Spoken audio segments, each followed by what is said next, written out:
Hey!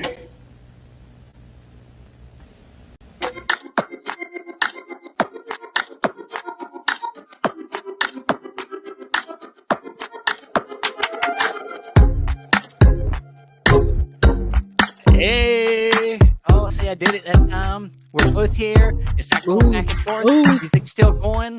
Oh, that's how you do it. That's how you fade in a beginning from your intro title. Oh, God, that's how you do it. And then the music cut out so smoothly, too. I know. That's exactly what I've been trying to do since the beginning, and I kept messing it up every time. And it's one button. It's literally, I just kept hitting the wrong button. But here we are.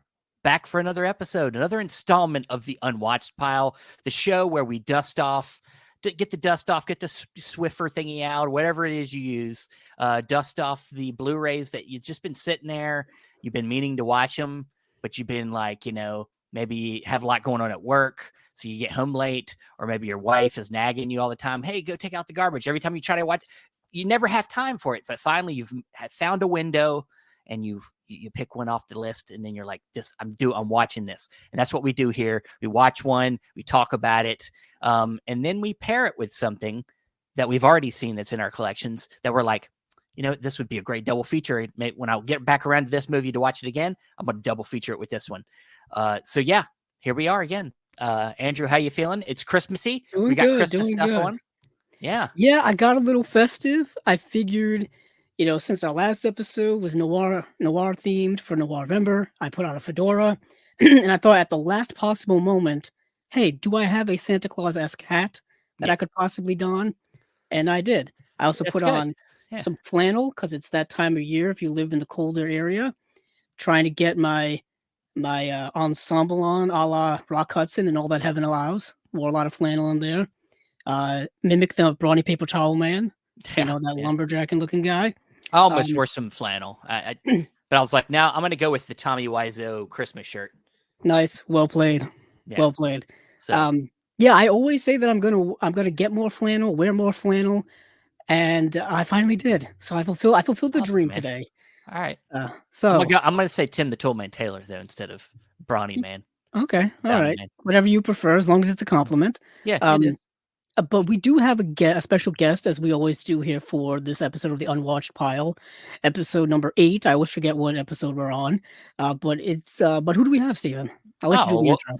Well, we've had him on as a guest on Chasing Labels before. He's one of the hosts of the Indicator Cast, and he also is a co-host over at the Imprint Cast, and that is Mr. John Mathews, coming from Australia. How you doing, man? Doing good, gentlemen. I was just saying earlier, it's very hot down here, and, so I've got the aircon blasting. But yeah, doing well. Yeah, a hot good, Christmas. Man. Good. Is this a time of year you get a lot of movie watching done? Are you? I do, yeah, because obviously so busy throughout the year with work, but I get a good 2 weeks off, so this is my movie catch up. Good. So yeah, got a big pile of stuff to get through. So yeah, it's a good excuse to get caught up with movies. Awesome. Is your Unwatched Pile pretty large? Yeah, since mainly because of Black Friday. I mean, I was getting because they're all coming at once, all the packages now, so just stacks and stacks, and obviously Severin hasn't shipped, and there's a whole bunch of labels that are showing up, so I've got a lot to catch up on. So yeah, this is the busiest time for movie watching for me as well. Awesome. It's too much. Yeah. Do you get to the theater a lot? Yeah. I try to. I been a bit busy. The last movie I saw was Godzilla -1, so I saw that. I'm hearing great things. Yeah. Highly recommend it. Saw it in 4D, so the chair was rocking around and okay. Water in my face. But yeah, I try and get to the cinema, and I'll see if there's anything playing over the holidays down here as well. Awesome, man. Awesome. So we got a few comments in here. Josephine jumped in before we even started and left a bunch of comments. Oh. She loves to tell us about a lot of first time watching. She's been watching a lot of Christmas stuff lately. She also wanted to let me know she heard Hoobastank on the radio and thought of me because you know how I like to sing on Chasing Labels. And she asked me favorite Christmas movie performances. Let's talk about that for a second. I'm always a huge fan of the movie Scrooged with Bill Murray. So like his performance in that movie is kind of a top notch one for me. I just love. It's so many different things, like even down to like slapstick, like the part where he like leaves the restaurant, slips in the water, and like falls in the ground. Like it's just a lot of great moments like that. Any favorite performances in a Christmas movies between you guys? Andrew? I'm thinking, I'm gonna go classic, gonna go traditional. Jimmy Stewart and It's a Wonderful Life. Okay. Cary Grant and The Bishop's Wife. Okay. I guess I'll just plug that because it would be nice if we could get a nice Blu-ray re-release of that. Because we had a Blu-ray years ago, but it went out of print and it's going for too much money on eBay now. Too much. But that's remember the movie The Preacher's Wife with Denzel Washington? Yeah. That's a remake of The Bishop's Wife. Yeah. So Cary Grant plays the angel, and then of course in The Preacher's Wife, it's Denzel, I think, plays the angel, if I remember correctly. They had that on TV on cable all the time growing up. Yeah. But yeah, I'm thinking of those two. George C. Scott and one of the Christmas Christmas Carol, right? Yeah, one of the many adaptations. One of the many adaptations. Oh, cool. I'm Up at Christmas Carol, classic. Michael Caine. Don't say all of them. Leave some for John here. I know. Okay. I just got to plug in my Muppets for a second. Okay. All Muppets. Right. John, what you got?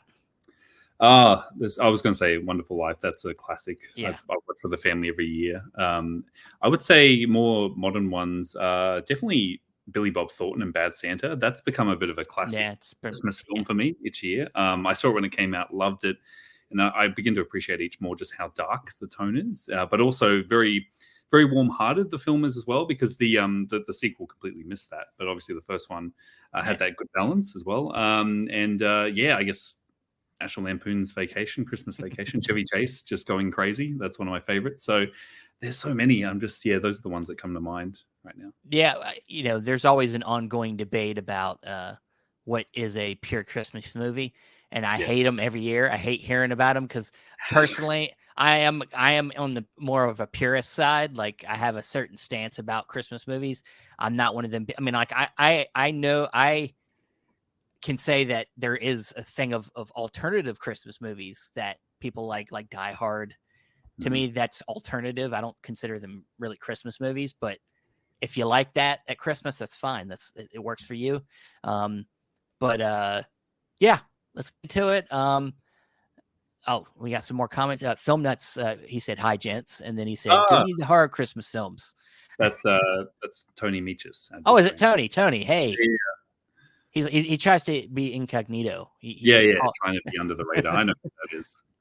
Well, we'll get Tony on. We're gonna get Tony on this show, of course, at some point here soon. So, but let's get into it, guys. Let's do our I didn't make it a criteria that we had to do Christmas movies because it's kind of tough. Like, to have Christmas movies in your collection isn't a crazy thing, but to have not watched them is kind of hard, because most of the time Christmas movies are pretty easy watches. And I think most of us would watch most of the Christmas movies that we probably have.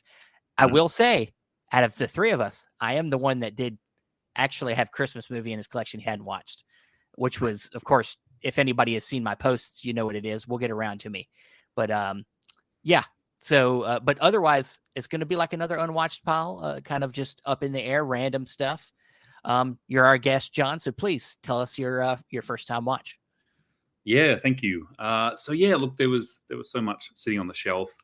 And the same with you guys. I was thinking something maybe Christmassy, but it was difficult because I didn't have any Christmas movies I hadn't seen. Because once I get it in the mail, I watch it. Like I watch it before Christmas. So look, I was scouring the shelves, and look, I'm a big fan of Mondo Macabro, what those guys do. Oh yeah. Jared and them. So look, I had this sitting on the shelf. This is one of the I guess one of the Japanese doubles they did. So they released these two on the same day. Curse of the Dog God and also the Inferno. So they were both sealed on the shelf, and they've just been staring at me for ages. I'm like, all right, that's it. I'm going to finally watch those because they've been sitting there. So I pulled off the shelf and I decided to pick this one, which is Inferno. So never seen this film, obviously, but it, I love my Japanese horror, and once again, not very Christmassy because it deals with hell. But obviously, the title is The Inferno. But the actual Japanese title is Jigoku from 1979. And this was a really interesting film. I actually enjoyed it quite a bit. Once again, not really one to put on at Christmas because it is quite bleak and disturbing. But essentially, the plot is in this small Japanese town, like in the 50s, there's an affair that goes on between this couple. And it's a bit of adultery, and the town knows about it. But then with jealousy, the husband of the lover comes and kills them both, basically kills the two having the affair. And the mother who was having the affair does give birth to a baby just before she dies. And it's pretty grotesque. You see this little ugly fetus coming out. It's, pretty graphic imagery. But that daughter would survive despite her mother being killed. And the mother goes to hell, and you actually see her going down to hell. And but the daughter gets taken away, and she comes back to the town 20 years later, or 20 or 30 years later. And no one knows that that's her. She was the daughter that survived. And she basically infiltrates this family. And when she comes into this family, weird things start happening, like very supernatural things. I think there's a Japanese legend that if the windmill spins the opposite way, you're going to hell. And basically, bad things start happening to these family members one by one. So it's a bit of a revenge tale. I don't want to give away too much, but let me just say that it's quite disturbing. There is some pretty graphic imagery, and you actually get to see hell. So based on the Buddhist Japanese hell, so you actually see there's an amazing sequence that goes for about 20 minutes in hell.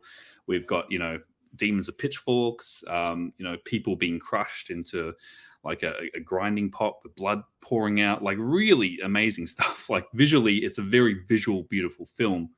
And the other thing about this film I have to say is that the cast, like this is not a throwaway, B-grade, Japanese horror film. This actually has very prestigious actors and actresses. So you'll notice a lot of faces from old school samurai films. One of the big standouts is Kyoto Kishida. Now, she was in all the new wave Japanese films like Woman in the Dunes, Ozu films, Manji. And she's actually in this, who was obviously the one of the mothers in the film who this daughter's getting revenge on. And she plays it really straight. And once again, the performances are, like I said, everyone's playing it straight. So that's why it works, because everyone's taking it very seriously. I guess if this was done in a Western context, it could have been a bit hokey or campy. Look, the film, what else was I going to say? The film also has a little bit of some, I guess you could say, some quite disturbing incest themes. So there is some weird stuff going on there, kind of hinted at with brothers and sisters and stuff. So that was a very strange thing that the film had. But there's also the director was actually like a softcore Pinku director, and Pinku was like a film genre in Japan where they basically had these theaters playing softcore movies. So it has got some weird softcore scenes, so a lot of nudity. But if you can get past some of that, it's a very interesting, graphic, disturbing, amazing Japanese horror film. So that was my little praising on it. And I hope everyone checks out Inferno. It's my little mini review. Awesome, man. You got me interested. How you were describing it, it was making me think about a movie I really enjoyed picking up this year from Eureka, Samurai Reincarnation. Yes. Something where it's like very kind of like, going into like afterlife and like kind of dealing with, revenge of these ghosts come from. It was just really a visual movie that I really loved. And that sounds cool, man. I love disturbing stuff like that. And I'm guessing the limited editions it sells out really fast. All of them do. Yeah, I think the red case one's gone. You can get, I think the retail one in the blue case is still available. Yeah. But and there's a really good essay from Jasper Sharp, who does all the Japanese. He's done a lot of books as well and articles. But it kind of shows you some of the imagery as well. But it's if you can still even get the standard edition, definitely. I really recommend it. Mondo do great stuff, and I'm glad they're into Japanese films. It's a Christmas movie, man. It's got a lot of red in it.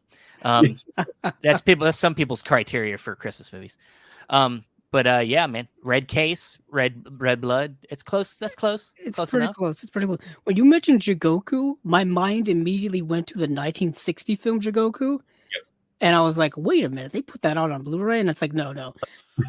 And that movie is similar in the sense that it's known for its graphicness of depiction of hell and depiction of like torture and being in graphic specifically for its time. 1960 is not quite 1979, but still, it's rather graphic. And that movie, I believe, has only been available on DVD from Criterion for a long time. While we're on the topic, I was about to say this is the Criterion DVD only. So this is not my pairing, but it was an honorable mention because it's a semi-remake, this film, but Criterion have done a DVD of it. But yeah, you're right, Andrew. Yeah, that was the immediate one that I was thinking of. And that movie is streaming on the Criterion channel for anyone interested. That specific one, not the one that John was talking about. But yeah, it's part of that Japanese new wave. Yeah, that of like the 1950s and 1960s, with Kurosawa and Ozu and all of those guys. But yeah, that's where my mind immediately went. But they're both similar films.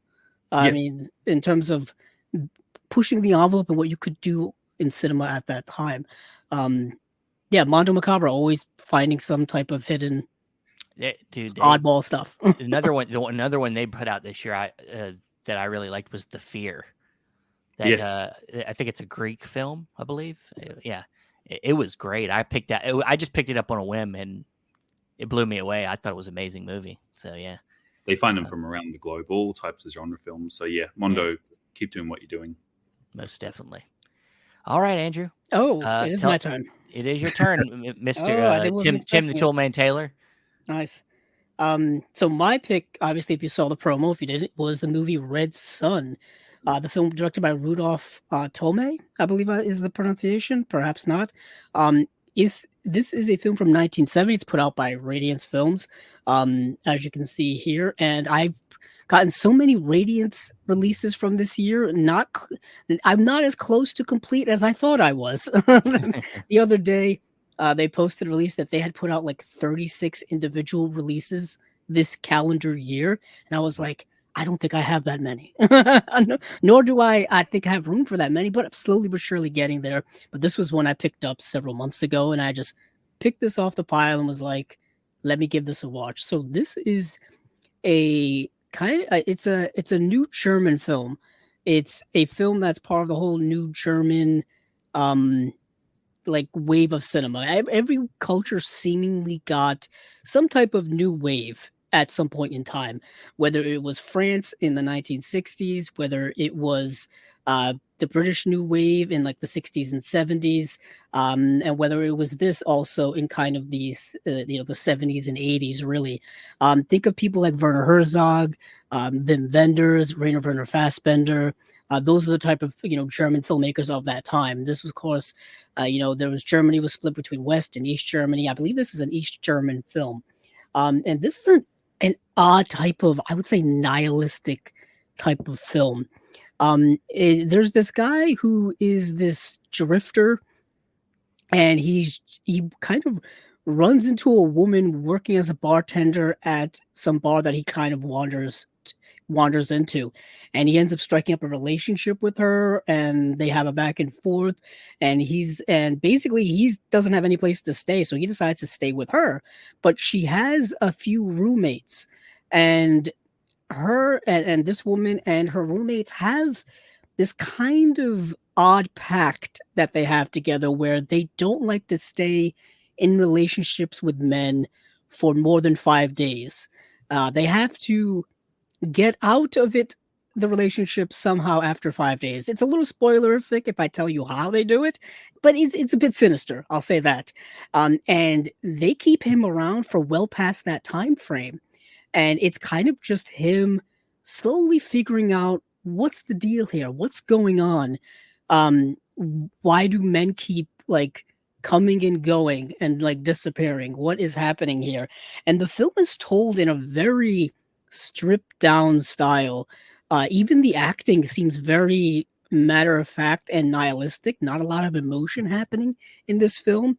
And I don't know if that was purposely done or if that was done just because that's the way the actors and actresses played it. So the film isn't like a gripping thriller or suspenseful in any way. Like I said, it's way more nihilistic, stripped down, matter of factly. It's probably not going to be a film for everyone. People may get frustrated with the lack of actually meaningful things happening. So I just have to warn people about that. It was not quite what I was expecting. The film looks way more intriguing here than it actually is. Like there's a woman here with a gun on the front, there's a woman with a gun on the back, and you may think that that would lead to some type of, exciting things happening, but perhaps not. But this is a really good release from Radiance. The movie clocks in only about 87 minutes long. There's two special features on here. One is about 21 minutes long, and one is 50 minutes long. So that's a lot. And the 50-minute long film is kind of all about talking about the political context in which the film was made, political context, what was going on in Europe and Germany at that time. Of course, this is right in the middle of the Cold War, so a lot of political things happening with that. And also just talking about the German New Wave and how it kind of played off of the politics of the time. And then there's like a visual essay here talking about, certain visual things in the film. Not a very visually sumptuous film, some beautiful shots, but not very visual film. Like I said, very stripped down. But yeah, Radiance, as always, does a rather thick booklet and stuff like that. So that's really cool. Reversible cover art in here as well. But yeah, I really found myself intrigued by the film more than thinking the film was like this type of grand hidden gem. But yet again, I went into it completely blind, not really knowing what it was. So I was relatively surprised by what I was seeing. And luckily the film wasn't long, so it wasn't like a slow burn. It got to certain points very, very quickly. All right. Cool. Well, that's good, man. Once again, you did try without probably trying. Stay with the red theme. You put red in the title. I did. Yeah. I did. I wasn't planning on that at all. Yeah. That was a good choice. I have a bunch of that Radiant stuff too, and I gotta delve into. I'm just trying not to go straight for Radiance because they're so new. I'm trying to go to my back stuff, my backpack stuff that I've really got dust on it. So, but I am going to get to a Radiance eventually. But yeah, I've got that release, Andrew. It's sitting on the shelf sealed. I still haven't watched it, so I'm going to crack it open now and give it a watch. So yeah, like you said, Tony, I'm very Tony's intrigued. You got him. You sold Tony. So yeah, and Radiance nice. Pumping out so much as well, like so much, and Friends just.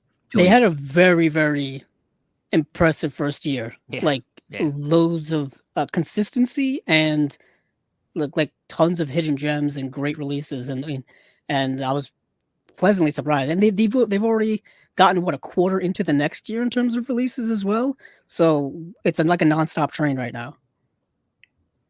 Yeah, it's one of them things. Is like I can't see myself up front paying for a subscription. But the thing is if I could, I would, because I mean, it just I end up wanting to buy all of them. So I feel you. I just can't put anything. I can't put that much money up front. Like $1,000, over $1,000. No, I can't do. I like to go at my own pace. Yeah, you know what I mean? Like if I can get some here and there, sometimes there'll be a sale somewhere, and I'll grab a couple or grab one. Yeah, and this is exactly what I just did. They had that sale that just popped on Radiance's site, and I grabbed the Altman titles, a couple other ones too. I grabbed 4 last month from their website that they had during Black Friday. I just ordered a couple from Diabolic. They had a little sale going on there too. So it's like you slowly but surely, if you want to complete a collection, you can get there somehow. Some like to get it all at once. I like to slowly get my way towards my goal. He likes to wait till it's almost out of the limited edition and then pop. Yeah, then I panic. The booklet. No, they do a 6-month subscription too. So if you want to just give it a go for 6 months, it's like halfway. I did that last year. I actually went for 6 months, and then I was so sold on what they did, I went for a year. So I sacrificed because obviously, Vincent's doing their subscription this year, and I'm not sure. So I Radiance are more the type of films that I'm interested in. So we'll see what happens. I gladly support Radiance, but you eventually, like I said, you can just pick and choose as you go and get them all. Yeah. But speaking of limited editions, Stephen, I know you've got one here. Of course I do. Yeah, is out of print, and then I really want to get my hands on somehow. Oh, is it out of print? That sucks. Well, hopefully somebody else puts this out at a premium. You can find this movie somewhere. You gotta, Andrew, go scrap you'll find this. Oh, you can find it. Pull your Well, resources. the one we're talking about here is one that's, it came out, I think, at the end of 2022, and from the company Indicator, which, of course, John's a big fan of. He does a podcast on, just focuses on the Indicator guys, and you just had the two main guys from Indicator on, John and Sam. So go listen to that podcast. They talk about the past year and some new stuff, future tidbits there. So go check that out. But the one I chose here is a Christmas film, and it's starring Barbara Stanwyck and Fred McMurray, and that is Remember the Night. Just alone, the two main actors here were what sold me. I was like, well, this team up, the Double Indemnity team up, yeah. Before Double, I gotta see this. And of course, it's written by Preston Sturges, who's of course, very prolific writer director of the time. A lot of great stuff, a lot of great comedies, whether it's Sullivan Travels or, it's I knew going into this was highly kind of rated and that I should enjoy it, and I did. I enjoyed this a lot. The setup here is that you have. It just goes right into the events of Barbara Stanwyck, who's decides to do a theft. She steals a bracelet. She gets caught, and then it's right around Christmas time, so right before Christmas. And so Fred McMurray plays a lawyer who is there to put her in jail, but he decides that it's Christmas, and he decides to kind of stall the proceedings till after the holidays. And as he's leaving, basically he sees that Barbara Stanwyck's character is going to be spending basically Christmas in jail. So he decides to get her bailed out and let her go have Christmas with her family until after the holidays. But what ends up happening is that the bail bondsman thinks that he's trying to, get with the girl, So he brings her to his place, and then from there, that's when everything starts. He gives her a way out, but then she's like, I'll just stay with you, and then from there, it turns to a road movie. And then they kind of go on the road. He's going to see his family, but on the way, her family is nearby. So he goes and then there's a lot of things I don't want to give away. So it's a sweet, love story that happens over time. Kind of reminded me a little bit of It Happened One Night, in the sense of that kind of like two people that kind of have, obvious differences. And then they, over time, as they go through things, start to slowly fall in love with each other in different ways. And a lot of it's about they assume the other person's one thing that they're not, just because of their appearance or their what they perceive as their background. A lot of very human things. And I think that's part of what made Preston Sturges such a great writer, was not only his dialogue was really witty and snappy and stuff, but he created characters that were pretty real, that felt like real interpersonal relationship stuff. And and it's set around Christmas. Of course, even New Year's gets put into this film too. You get New Year's as well. So really good holiday film. It's a really good classic holiday film from 1939. And who else here has seen Remember the Night? I have, yeah. Okay, John. Yeah. Really sweet film. I enjoyed it. I saw it when that release came out. I don't know when that was, maybe over a year ago. But yeah, it's I really enjoyed it too. It was a great film, just classic. Andrew? Yeah, I've seen it as well. I'm pretty sure I watched it when we had to cover it for the podcast. You always do. When it was announced. And it was probably a movie I'd wanted to see anyway, given the fact that it's starring Barbara Stanwyck and Fred McMurray, and like you said, written by Preston Sturges. It's a film that, it's got that It Happened One Night feel to it.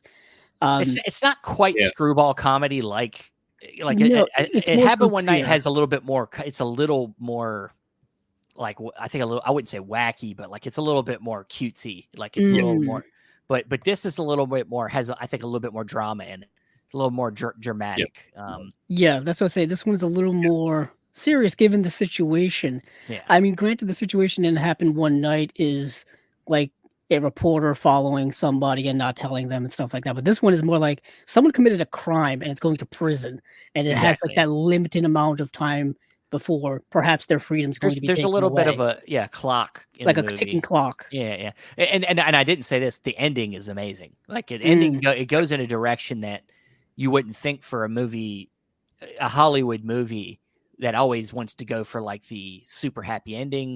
Of course, this is like after the code.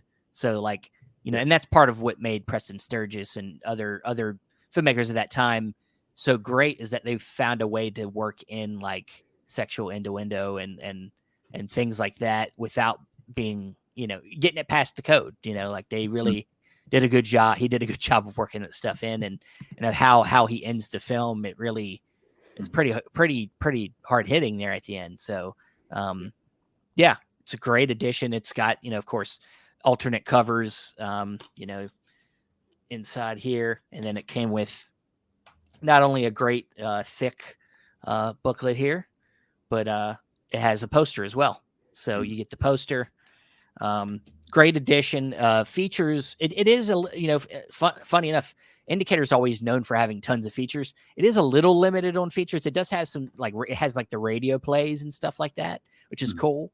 But when it comes to like video essays and things like that, it's only got like a couple. Like it's got one where they talk about the director, Mitchell Lyson, who is kind of an underrated director of the time. Because I mean, like I said, Preston Sturges wrote it, so he gets all the press on this movie. But the director is actually a pretty solid director as well, and he had a pretty good career. So, yeah, it's a great edition. Indicator always puts out great limited editions, great everything. So that is my pick. Remember the Night. And so we'll come back around to me with my double feature. But John, please share with us what you paired with the Inferno. It has to be something that's completely dry of blood, right? Yeah. Complete opposite. Yeah, look, it was tough. Yeah, and once again, not very pleasant in terms of Christmas movies. But yeah, the obvious pairing was Jigoku. That was just an honorable mention. Andrew mentioned earlier, so that was the Criterion one on DVD. So I decided to go for something different. I think, what can it? Because obviously you see hell for about 20 minutes in that film. I'm like, what other film shows hell from a different context? And so, yes, after deciding and scouring the shelves, I went with a film by the Allman family. So speaking of hell, Oh yeah. So this is a great set that, speaking of Indicator, they did as well, which is on the From Hollywood to Heaven. But there's just one film on here in particular because it's a massive box set that deals with the subject matter, and that is, sorry, I'm just trying to find it here. Oh, here we go. And this is the film from 1974 called The Burning Hell. And Okay. was right there, yeah. So, in case you don't know the Allman family story, basically they were a family of exploitation filmmakers from around the, I believe, I'm trying to remember, the Florida sort of area, and they were making basically B grade, kind of like Herschel Gordon Lewis type films. And the first half of this box set are films like that, like The Exotic One was one of the films, like very monster mash stripper type movies, like really cheesy stuff. And then they basically had a plane crash, and the family survived the plane crash. And because of that, it was a vision from God that they had to change their filmmaking and become Christian filmmakers. So it's the most craziest story ever, because these exploitation directors became Christian filmmakers and flipped it. But their Christian films are insane. They're absolutely bonkers. And so I was thinking, well, Jigoku shows an Asian hell, like a depiction of, classic Japanese hell. What's the Christian hell?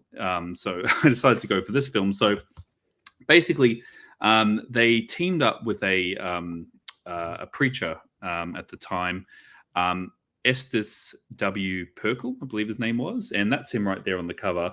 And he kind of narrates these films, and he's just like, "Well, I'll tell you about the Bible and blah blah." So he's just that was nice. I love that. That was a good accent, man. Yeah, I tried.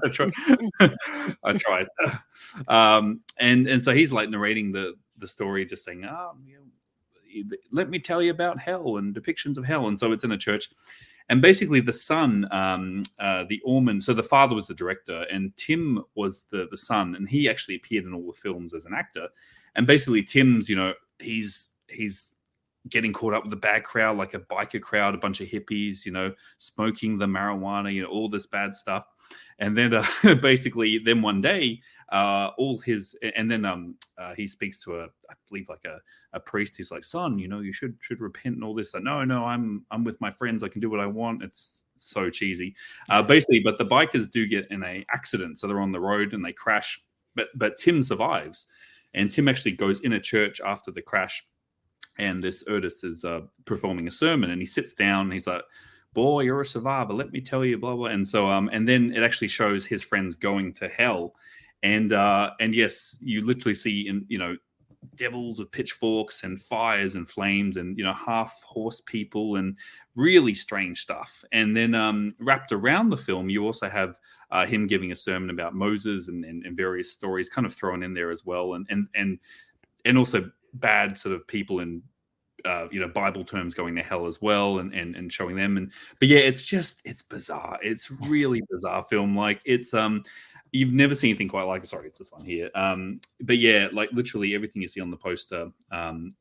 See the hundreds biblical wonders filmed in Hollywood, and you see people like covered in dirt and mud and burning and screaming and people like covered in blood and there actually is gore. Like yes, you see someone get stabbed and like blood and guts ripping out. It's like it's insane. And so yeah, look, this is just like a bizarre imagery. Just one of the most. It's become like a cult classic just because of how twisted and weird it is. And this was a film that did not go theatrically. It was actually played around churches. They actually went around and toured the films to show people before Passion of the Christ. Exactly. Burning hell. It was. And so once again, I guess this is Christmas themed, I guess, because it's like a good Christian story, I guess. But yeah, look, if someone's looking for something really out there, this box set's amazing. But yeah, I want to just talk about the Burning Hell. This one is good as well. This what was this other one? This was the If Footmen Tie You, What Will Horses Do? That's another really insane one. But yeah, the Burning Hell. Once again, there's a bunch of really good extras. Basically, this whole project was put together by the author. What was his name? Having a mental blank.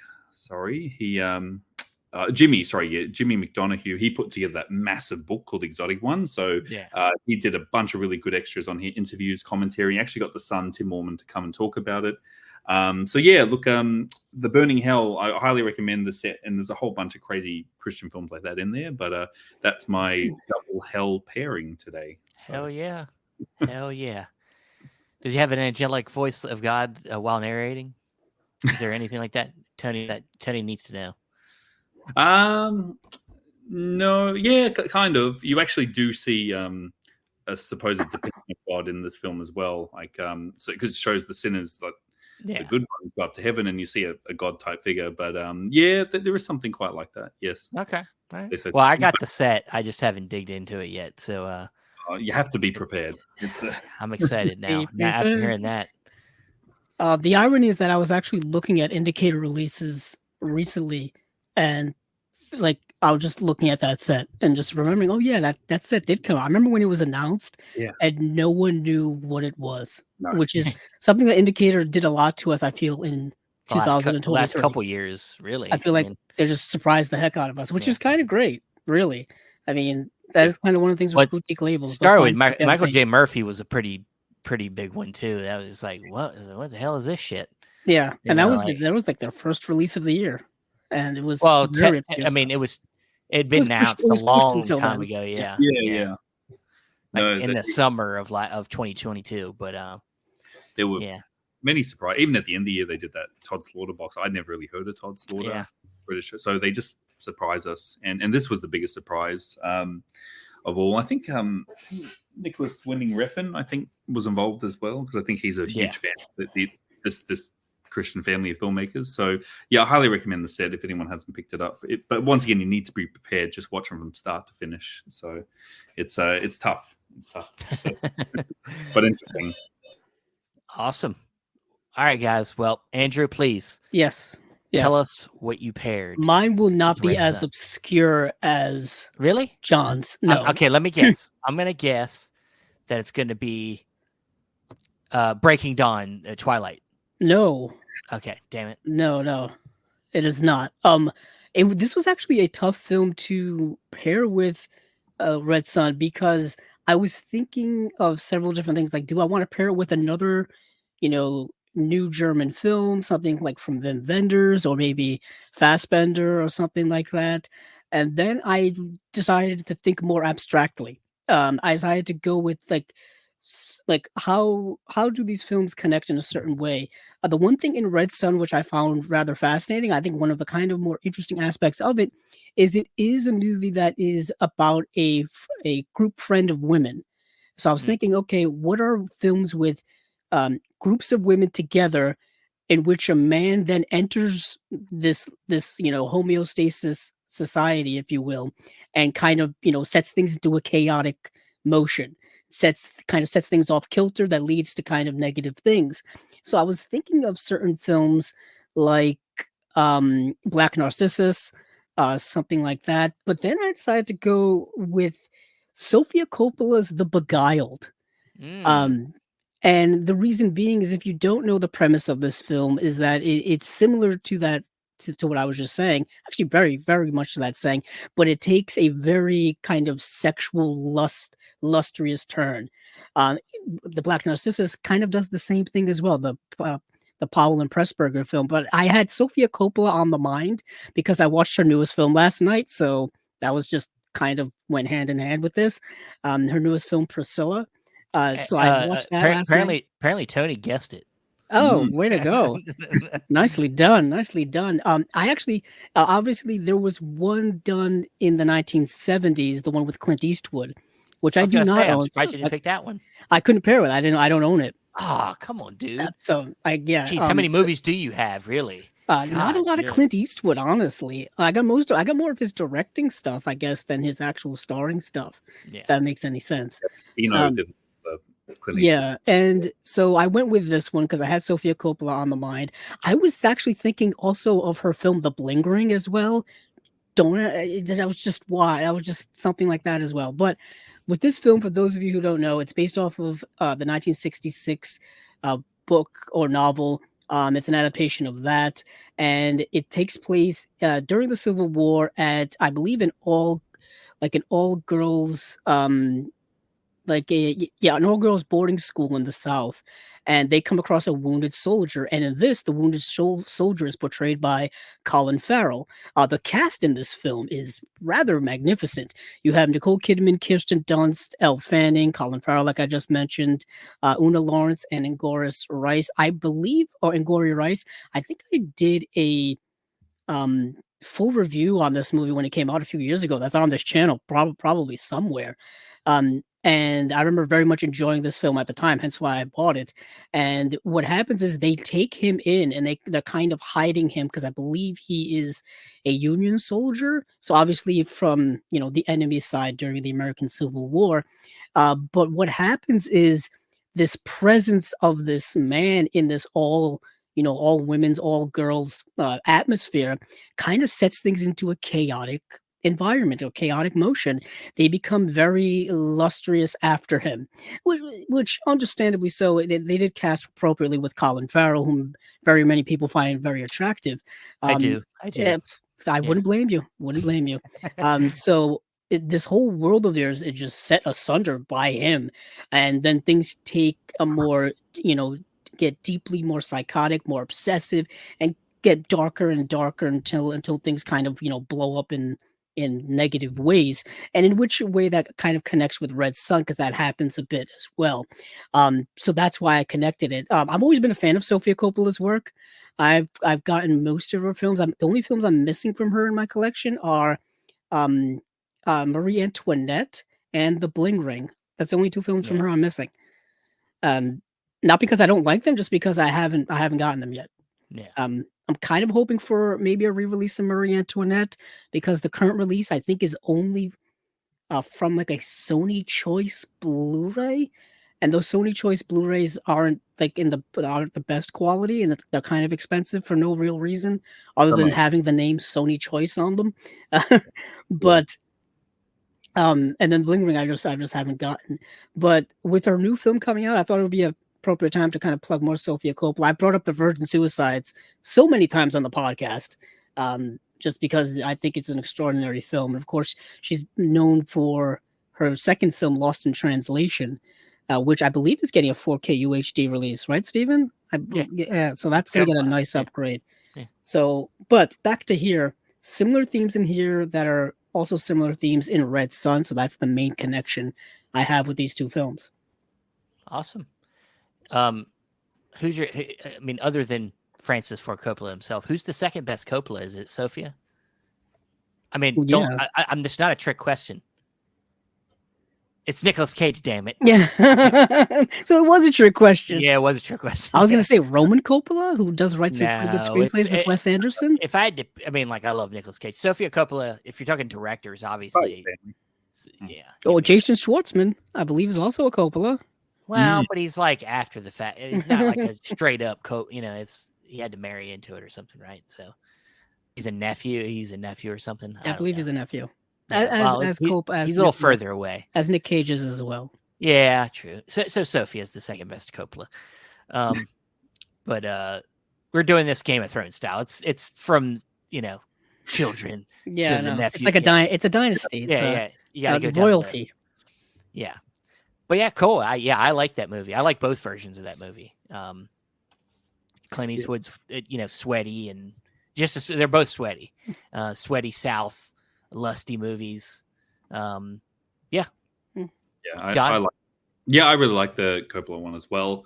Yeah, it's weird. It's like I saw it when it came out. It kind of came and went. Like no one really talks about it. A lot of people even forget it exists. But I think like it's a powerhouse cast of performances in it. And look, they're both very different versions. The Clint one, but yeah, it's very powerful. But yeah, it's one that needs to, I guess, be brought back in the conscious. And yeah, so yeah, I do like it a lot. I saw it when it came out. I wonder if it's maybe because most of Coppola's movies or Sophia's movies are like really stylish and like colorful, and like this is a little bit more like it's a little more toned down. Yeah, maybe than some of our other films. Maybe I don't know. Not as look, it is a mainstream, but it's not as mainstream. I wouldn't say mainstream, but more inviting than some of her other films. It's a lot darker than her other films she's done. So yeah, maybe a bit off-putting for some.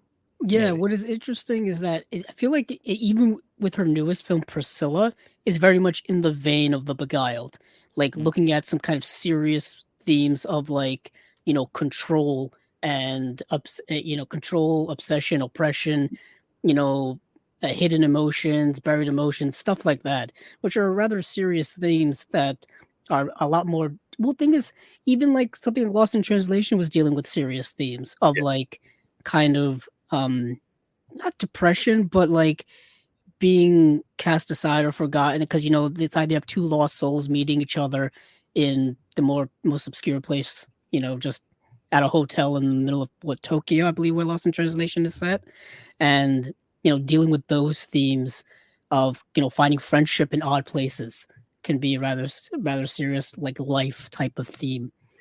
Yeah, but I'm curious what Steven's going to pair his with. We got some classic film stuff going on there, so what are we going to get? Well, before we do that, Josephine wants to say goodnight, guys, going to bed. Josephine, before you go to bed, I do want to say, you asked one question about whether I read have I read Christmas books to my child yet. Not really. I mean, like, I don't think I have. Not like a straight up Christmas story. I'll show you something I did read to her today. I'll shout out to Dan Skip Allen, a friend of ours. He sent me this. This was supposed to be a present last Christmas, but he finally got around to giving it to me this Christmas. Is this book of children's books of Cinephiles, the first movie, and it's like one for noir, new wave, French new wave, and giallo horror. So I read her the film noir one, and it's pretty hilarious. It's a cardboard back. And it's got like stuff about film noir, femme fatales, it's pretty awesome. So double crosses, and it's got imagery of famous film noir films. So Private Eyes. That's very, very cool. I didn't even know that. I love it. A book existed. That's amazing. You should see the giallo horror one. It's pretty graphic for a children's book. I'm like, it's got like knives with blood on it, and I'm like, okay, all right. But And also, just Merry Christmas, Happy New Year. Thank you, Josephine. Thank you for joining us. Tony said that was beautiful. Very Of course, it is. kid of yes, my it is. All right. So when it came to choosing what I wanted to pair here, I first thing is I did want to keep it Christmas. I wanted to make sure I found another Christmas movie, and I started thinking about like. I like to pair thematically. I do like to pair thematically, but it's tough because Christmas movies, it doesn't go too crazy deep. Like there are not too many like really deep Christmas movies. They're usually like, love stories or they're family films. So I wanted to pick something with a love story in it, and one that came out just a year later in 1940. From another filmmaker who is kind of considered one of the best of that time, Ernest Lubitsch, and that is Shop Around the Corner. Yeah, Andrew's like, I knew it was coming. As soon as he said 1940, I'm like, wait a minute, that sounds about right. That sounds about like a shop around the corner. 1940, yeah. So Shop Around the Corner, 1940. Ernest Lubitsch wrote and directed this, starring Jimmy Stewart. And Margaret Sullivan, and it's about this little shop. Every time I say little shop, it makes me want to say Wayne's World. Little sweet shop on the edge of town. So it's this little it's this shop, and Jimmy Stewart plays like kind of one of the head clerks. He does really well, and this girl comes in, played by Margaret Sullivan, who wants a job. She kind of talks her way into it, gets her way in there, and starts working there.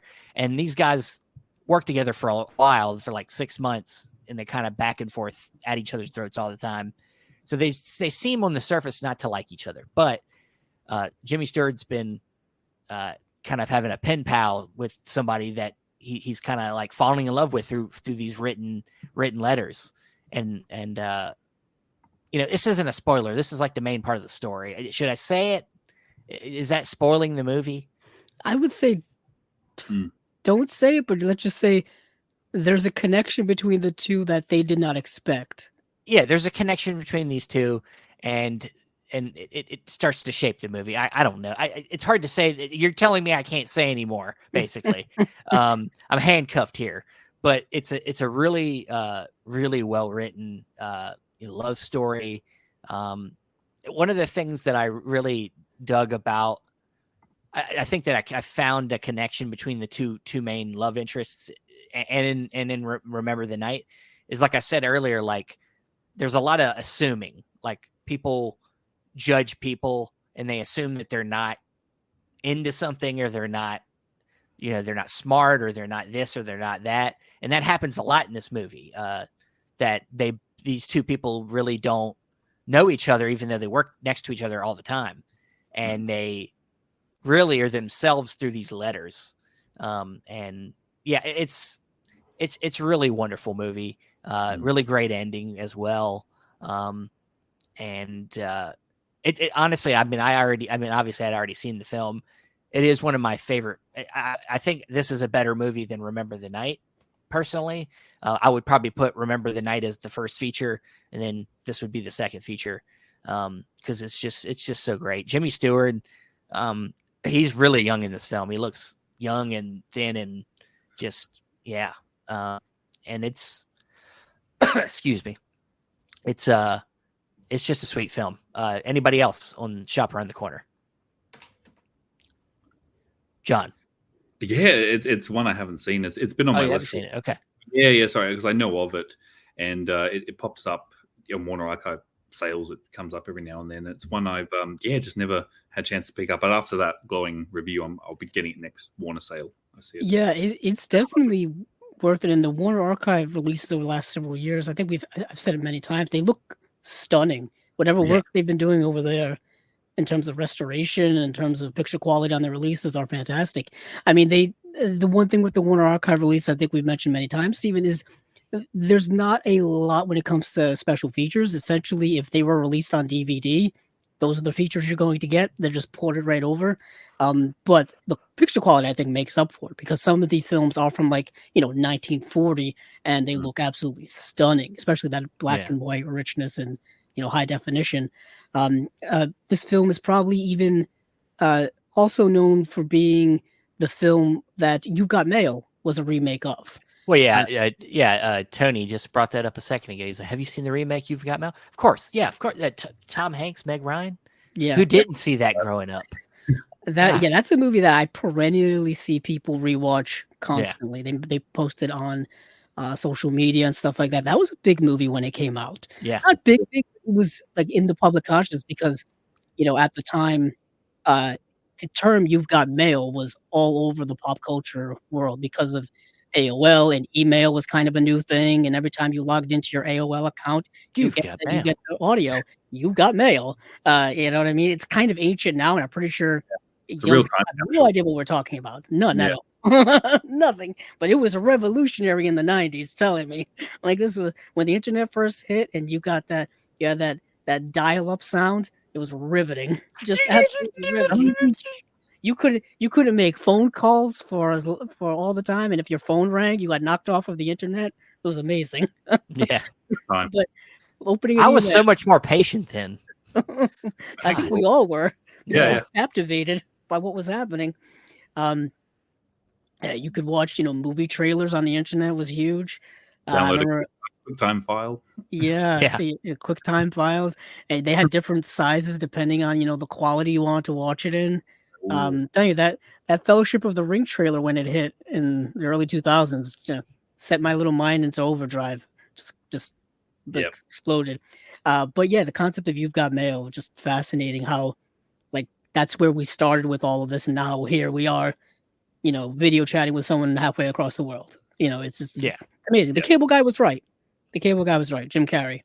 But yeah, A Shop Around the Corner is, I think, just a beautiful classic of a film, heaping with that old romance that still, I think, captures our hearts today. You know what I mean? Because it is very relevant in terms of finding love in unexpected places, which happens all the time. Most definitely. I'm adding it to the cart right now on Amazon AU. So ironically, is I have to find my copy of it because I'm not sure where it actually is. Now that Steven brought it up, it's gonna as soon as we sign off, I'm gonna look through my shelf. Not in the Jimmy Stewart section? I don't have one actually. How in the hell? I've heard you say some very obscure sections, but you don't have a Jimmy Stewart section? I don't have actors sections. I've got directors. You do sections. Directors and I have directors and genres, but not specific actors, which does make it tough to find specific actors stuff because I have to remember where they are in different areas. If I ever organize my collection legitimately, the only thing that works for me is alphabetically. I have a hard time wanting to mix up all my labels. I right now it's mostly label by label. Me too. Labeled and alphabetical. That's how I do it. Well, see, I don't even do that. I just throw them up there. Wherever they fit, I guess. Wherever they fit on my shelf. I just got a hold of a bunch of shelving that was going to get thrown away at one of my stores that I work in. So I'm about to fucking add some extra little nice shelf stuff all over this room. So, I mean, I still got some good shelf room over here, but had to double stack mine. They go same here. Yeah, but there's but look, if it's a label at spine, then I'll go spine numbers. But if it's it depends on the label. But I'll just try to put them together. That's all the arrow stuff. So put them all in one place. Yeah, but, Tony says he has his collection like mine. Yeah. Yeah, well, I've got the archives together. They all look nicely, Warner Archive. But you're right. I was about to say the quality is unbelievable. It's you could swear it's almost like 4K, but it's not. Some of those Blu-rays, the way they master them, is on my 4K player upscaling just looks phenomenal. So they're masters of what they do. I picked up a few Warner Archives recently because they'll randomly go on sale on Amazon US for absurd prices, low prices. And you'll just stumble upon them. I got come across here on Amazon AU, they'll drop just I'll Cry Tomorrow, which was $9, and the same thing for The Prince and the Showgirl, which I think is the Marilyn Monroe film that I actually really like, but I guess it's not one of her more favorites amongst her enthusiasts. No. It's the one with Laurence Olivier, and I picked up a few of those here and there. That's another like Warner Archive is another one where I pick up here and there depending on just when you stumble across good pricing, you kind of take advantage of it. That's what I do. Yeah, I'll add them to the watch list, but I know they will eventually drop. If it's a title I really want, I'll get on the day. But with Archive, they will eventually drop randomly. So, and I picked up those ones as well, and a bunch of others. I think recently, Little Women, Troy, and a bunch of them just arrived the other day. But they were absurdly cheap. It was very unusual. Very strange. Yeah. All right. Well, that's we've done it, guys. We've done it again. We all watched a new movie. That's what we're all about here. John, we appreciate you joining us. We hope it didn't inconvenience your day. I know it's like the morning or middle of the day for you, I think. It's fine. Yeah, afternoon. It's all good. Okay, yeah. The shops are open late, so I'll be doing some last-minute Christmas shopping tonight. Ah, yes. It'll jingle all the way. That's going to be me. It's turbo time. I just actually watched that the other day. I was like, man, I love this movie. So good. That's going to be me. He got two. Yeah. That's good. Put the cookie down. Yeah, I mean, cookie. He's putting my star on the tree in my house with my wife. Yeah, I love that movie. Classic. It's one that, once again, it was at the time, critics hated it, but it's become a classic. It's Jake Lloyd's best performance. Yes, absolutely. It's the only one we want to talk about. It's unfortunate. His whole Star Wars career was unfortunate. Yeah. I hope you have a good Christmas, man. With it being so hot, how is Christmas in Australia? Like, is it very, very different. Yeah, so basically, because of the heat, most people go to the beach. So people opening presents on the beach, like with trees, like in the sand? People will take them. Traditions, they will, and they'll have a beer and they'll sit on the beach. But we generally like our Christmas lunches are generally like prawns, ham, like really kind of cold food, I guess, because it's cooler, so not really the turkey or anything like that. So it's just very different. So you usually go out on Christmas Day because it's so hot, so it's going to be quite the scorcher. But that's generally what we do, and we're all wearing t-shirts and shorts, so very different to what's going on. It is different. That's expensive. I don't mind it. It sounds kind of cool. We're doing apparently my mom is doing she decided to just go crazy. She was like, we're doing a Mexican Christmas this year, so I'm eating Mexican food tomorrow apparently. I was like, Feliz Navidad, I guess. Andrew, how's Christmas for you? Fine. I mean, it's gonna be is there gonna be a lot of family over? No, I don't. I honestly don't believe so. The one thing with family holidays, I think over time is it's gotten smaller and smaller. Just because sadly people pass away and sadly people move away and just things happen over time. So it's relatively small now. In terms of food, I guess this is a little bit different. I'm having baked stuffed shrimp. So I guess a little Australian seafoodish.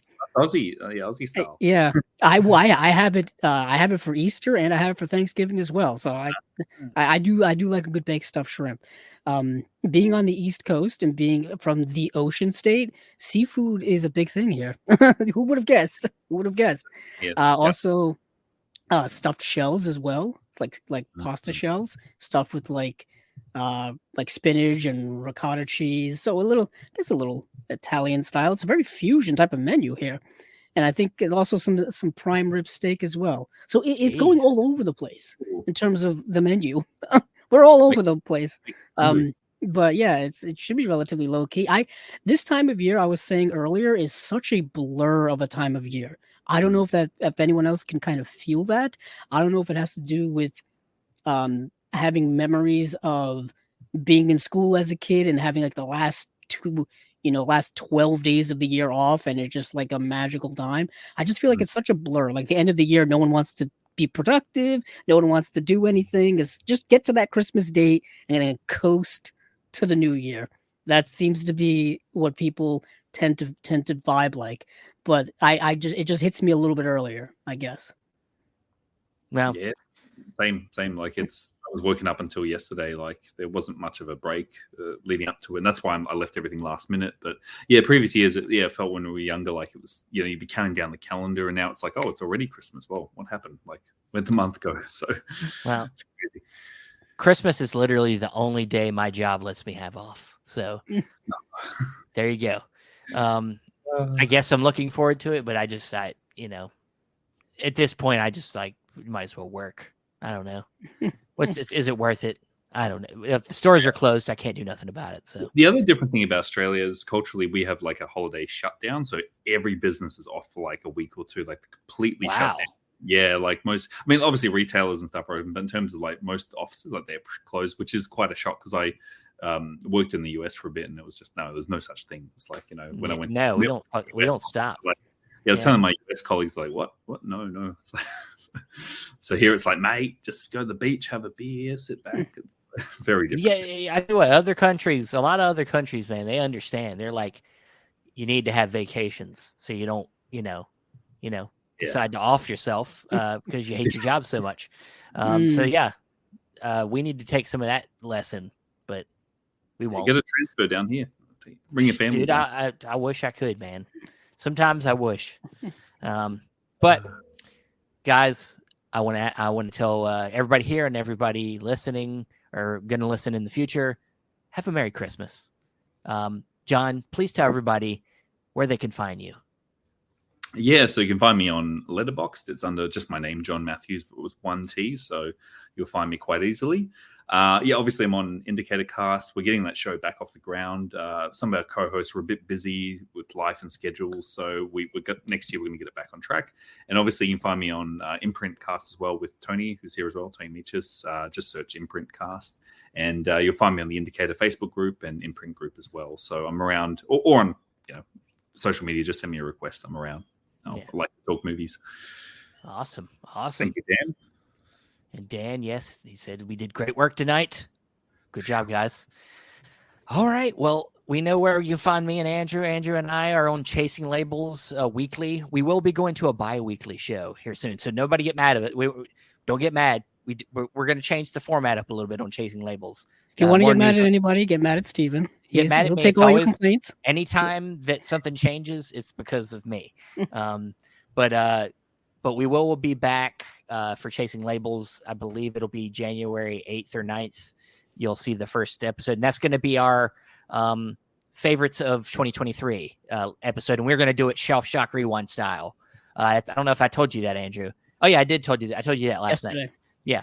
We're going to do it Shelf Shock Rewind style. Of course, Shelf Shock Rewards, the show that me and Ryan Verrill from Disconnected started last year. It's coming back, of course, this year, February 18th.